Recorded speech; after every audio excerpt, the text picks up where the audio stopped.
Now, the other story that has the world on the edge is the tension between Ukraine and Russia, which is only escalating with each passing day. In the latest development, Russia has signed a decree to recognize Ukrainian rebel regions, at least 2 of them.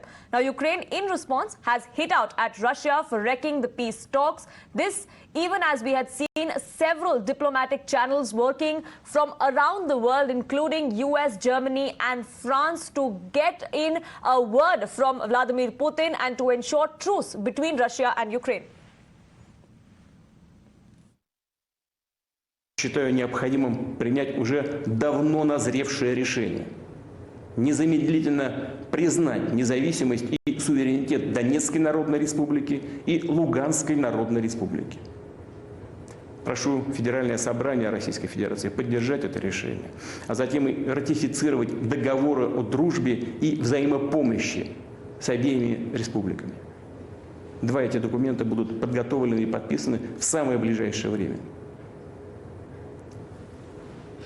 А от тех, кто захватил и удерживает власть в Киеве, мы требуем незамедлительно прекратить боевые действия. В противном случае вся ответственность за возможное продолжение кровопролития будет целиком и полностью на совести правящего на території України режиму. Україна однозначно кваліфікує останні дії Російської Федерації як порушення суверенітету та територіальної цілісності нашої держави. Вся відповідальність за наслідки в зв'язку зі згаданими рішеннями покладається на політичне керівництво Росії. Визнання незалежності окупованих районів Донецької та Луганської областей може означати односторонній вихід Росії з Мінських домовленостей. We want peace, and we are consistent in our actions. We are committed to a political diplomatic settlement and do not succumb to provocations.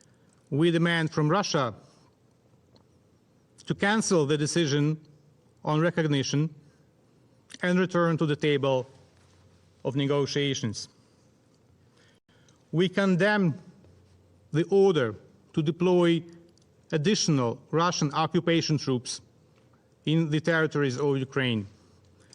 We demand immediate and complete verifiable withdrawal of the occupation troops. We only recognize them now, despite the higher level of support for doing so, both in the republics themselves and in Russian society from the very beginning.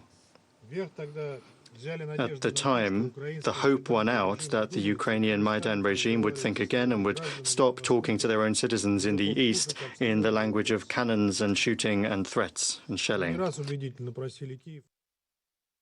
Live with me for more on this. Now, Srinjoy, these breakaway regions of Ukraine have been getting support from Moscow back in from 2014, in fact, and now as tensions escalate, Russia has decided to actually recognize 2 of these regions as independent states. Ukraine has hit back. They've said that this is nothing but wrecking the peace talks, the truce that many around the world are trying to broker with Russia. But where does that leave the Indians that are still in Ukraine? Is there a plan of action that New Delhi is pursuing?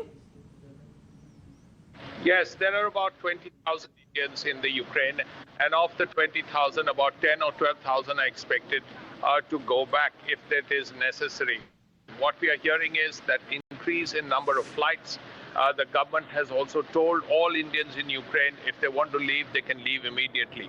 There are enough flights and there are enough resources at this point. The Indian embassy is there. While the staff have sent their families back, all the staff are there, all the diplomats are there, and they are ready to help out all those who want to leave. Right. Special flights are also being taken care of as far as evacuating Indians or those Indians who want to leave Ukraine is concerned. The world is on the edge. Every country is watching these developments very closely, including India. For the moment, Srinjoy, thank you so much for getting us those details. We'll, of course, keep a track of all the very latest coming in from the Ukraine-Russia region. Soaring between Ukraine and Russia, and United States President Joe Biden has signed an order now prohibiting trade with Ukraine rebel regions. While reacting to the developments, the United States has now said that it will react swiftly and steadily to the provocations that are coming in from Moscow. Meanwhile, UNSC chaired an emergency meeting over the crisis, calling out to both the countries to practice restraint. In the summit, India too emphasized on the need of diplomatic talks, asserting that the country cannot afford military escalation. Including developments along the eastern border of Ukraine and the related announcement by the Russian Federation. The escalation of tension along the border of Ukraine with the Russian Federation is a matter of deep concern. These developments have the potential to undermine peace and security of the region. We call for restraint on all sides. The immediate priority is de-escalation of tensions, taking into account the legitimate security interests of all countries and aimed towards securing long-term peace and stability in the region and beyond. We are convinced that this issue can only be resolved through diplomatic dialogue. We need to give space to the recent initiatives undertaken by parties which seek to diffuse tensions. In this context, we welcome the intense efforts underway, including through the Trilateral Contact Group and under the Normandy format. We need parties to exert greater efforts to bridge divergent interests. We cannot afford to have a military escalation. As we have emphasized before, the Minsk Agreements provide a basis for a negotiated and peaceful settlement, and we need greater efforts to find common ground to facilitate the implementation of the provisions of the Minsk Agreements, including key security and political aspects. As we have time and again emphasized, constructive diplomacy is the need of the hour to avoid scaling up of tensions. The safety and security of civilians are essential. More than 20,000 Indian students and nationals live and study in different parts of Ukraine, including in its border areas. The well-being of Indian nationals is a priority to us.